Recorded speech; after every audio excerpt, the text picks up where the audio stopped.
Good evening, all. Assalamu alaikum. It is my great privilege to be here in this hall together with my colleagues to share this moment with you and to welcome Dr. Gilbert to Cape Town. We want to join those who are so grateful in their hearts for what Dr. Gilbert is trying to do in Gaza. And he has come here to appeal to our solidarity, to appeal to our history, to appeal to our commitment, to appeal to our humanity, to appeal, as it were, to our soul. Because that is what needs to be touched, not just when we see those images that we've all been talking about now for the last month, but that is what needs to be touched when we think of ourselves and who we are as a people. I'm talking about the kind of people that we want to be, the kind of struggle that we went through. And even in that struggle defined what kind of society we wanted to build, what kind of country we wanted to live in, what kind of persons we wanted our children to grow up in, and what kind of future we want to leave for them as we go. And so that is the soul of what we are trying to do. And I want to say to Dr. Gilbert, we are welcoming you here in Cape Town. You are amongst people whose commitment to the Palestinian struggle is beyond doubt, who not just there when Palestinians are in extra trouble, but who's always been there from the very beginning up until this moment. And it's for that reason that I almost want to offer an apology. Because as Dr. Gilbert was landing in Cape Town, almost the first thing that he could see was that statement that was printed in the newspaper.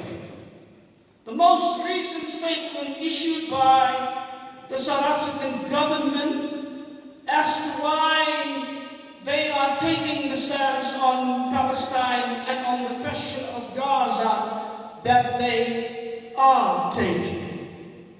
And they are telling us in that statement that what we have been demanding in the name of the suffering people of Gaza, in the name of the suffering mothers and fathers and grandmothers and grandfathers, in the name of the children, in the name of the sacred blood of those children.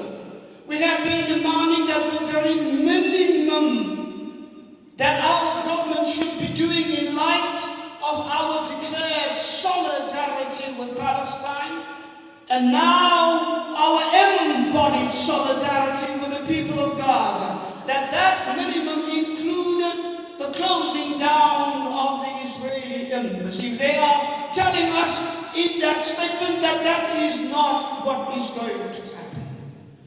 It is impossible, they say. And they give us reasons why they say they cannot do that. And they say they can't do that because that would be giving into what they call in that statement popular rhetoric. In other words, we don't mean actually what we say, but we're looking for glory. We're looking to be popular amongst people. That's why we are calling for our government to take action. And they write that off because they say we don't need that. And we caution you that that popular rhetoric will not influence us. But so, it forces me to ask the question, why is a demand in the name of the sacred blood of the Palestinian people and the Palestinian children, why is that written off as popular rhetoric? And so, to say that we demand action is not to speak truth. To speak truth about the apartheid state is not truth, it is popular rhetoric. To speak truth about the occupation is popular rhetoric. To speak on behalf of those voices who have been silenced is popular rhetoric. To raise our voices on behalf of those children still lying under that rubble, whose voices are getting fainter by the minute, is not truth, it is not compassion, it is in their eyes popular rhetoric, worthy to be written off as if it is nothing. Well, I would rather be accused of being a seeker of popular rhetoric than to be silent on what I know is not only what God is revealing in God's wisdom in our hearts, but what we see and what Dr. Gilbert has come to show us in vivid images. If you can look at those children and you can still turn your back on them and drag others off as popular rhetoric people, God, shame on you! Shame on you! Shame on you! Shame on you! So that is the first thing that we need to say.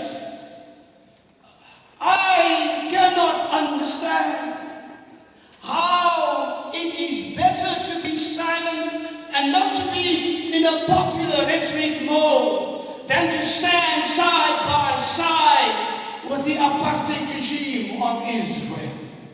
To stand side by side with war criminals and warmongers. To stand side by side by people who are guilty of land theft and guilty of genocide every day, even as we speak. But when you raise that, and your excuse is that it is popular rhetoric, I am so tired of these empty, mealy-mouthed, cowardly excuses instead of taking action when it is necessary.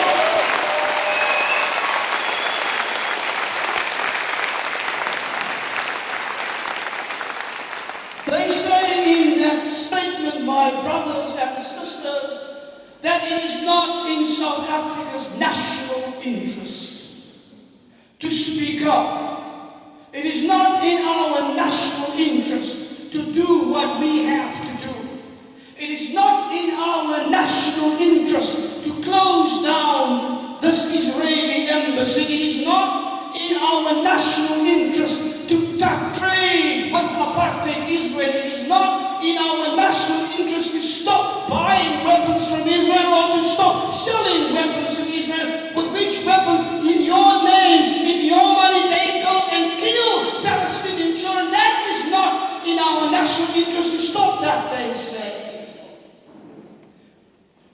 But it's perhaps time to ask the question, is the killing of children in our national interest? Do they understand what it means when we talk of national interest? Do they understand that national interest has always been in our struggle, our understanding that we are never only fighting for ourselves only, but that we are fighting injustice everywhere, that we're standing with oppressed people everywhere, that we're standing with the downtrodden everywhere, that children will not be murdered while we stand by the side. That was always in our national interest. Why?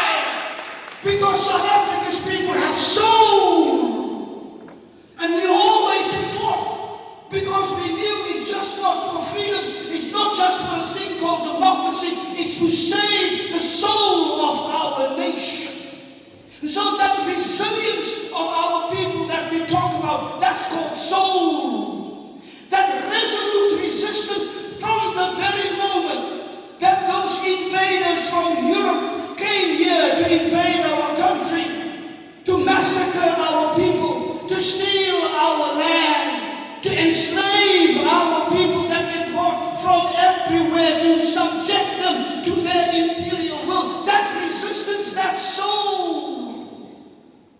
When the women in 1913 in the Free State rose up against the past laws and were willing to go to jail and were willing to die there for the sake of their dignity, as they wrote in that time, that is soul. When our children rose up in 1976 and pledged their lives and put their lives on the line for the future generations coming behind them without expectation for anything for themselves, that soul we are talking about, that's the soul of our people. When we came together in the 1980s and we formed the United Democratic Front, and we brought our people together as at no time ever in our history, and we did not give up. We marched and we suffered and we stood up and we marched again, and we were shot at and we were taken to prison, but we stood up and we marched again, and we were killed on the streets, and we went from funeral to funeral to funeral, and we rose again every day until the walls of apartheid came down. That's called soul of our people. I understand that not everybody in the government knows what that means. There was this time, you will remember, that people wrote books about the fight for the soul of the ANC. Well, the ANC must decide whether it still has a soul.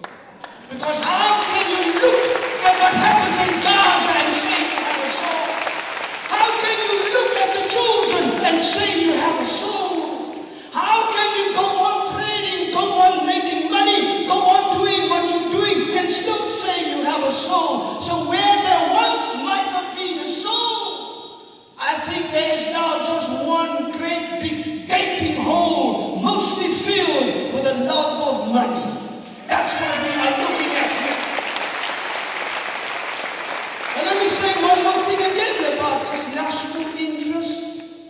We know that governments, my brothers and sisters, are prone to cover their own interests by calling it the national interest. While in the meantime, it's not the interest of the people they have in mind, but the interest of a few capitalists who gain benefit from ongoing war, from ongoing devastation, from ongoing pain, from ongoing suffering, from ongoing death of children. Whose benefit is that? What national interest is that? I think the time has come for us to ask the government, why don't you tell us who those capitalists are, whose interests you are protecting by calling it the national interest? Because they have business interests with apartheid Israel. They have deals with apartheid Israel. They have reviews with apartheid Israel. And then they dare call it national interest. It's your capitalist interest. It's your greed that you are talking about. Don't lie to us on these matters. And so the challenge to us, my brothers and sisters, is whether we will allow our soul to be sold. What is the price of your soul? What is the price of your children's soul? What is the price of your faith? What is the price of your commitment? When you look into the eyes of your children, what is the price that they must pay you to put them on the altar? That is the question.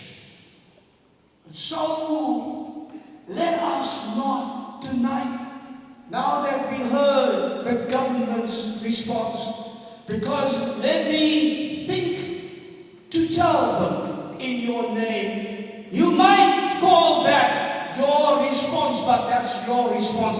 You are not talking for us. We are not standing for this. We will not accept this. If you want to be the government, then you must do what your people want you to do, not what some few rich people behind closed doors tell you what to do. And I have one more thing before I go. They say in that statement that the other reason why Sheikh Gabriel they don't want to do these things like cutting ties with Israel is because then we lose our influence on the Israeli government. Now, I don't know where these people live, and I don't know what these people hear, but as far as I can see, the Israeli government does whatever the Israeli government wants. They are not listening to anybody. They're not even listening to Joe Biden. So what gives you the idea that they will listen to Cyril Ramaphosa just because he says so? Yeah. They have done this one little thing. And the chief rabbi of Cape Town in public gave the president a dressing down as if he were a delinquent teenager. And there was no appropriate response. So we are shamed by Zionists because we cannot stand for justice and for truth and for faithfulness and for life. There is no talking to genociders. Let me make that clear. I do not want to engage in civil diplomacy with a man who is a murderer of children. There's only one thing I have to say to him: stop this war. You will not get my backing.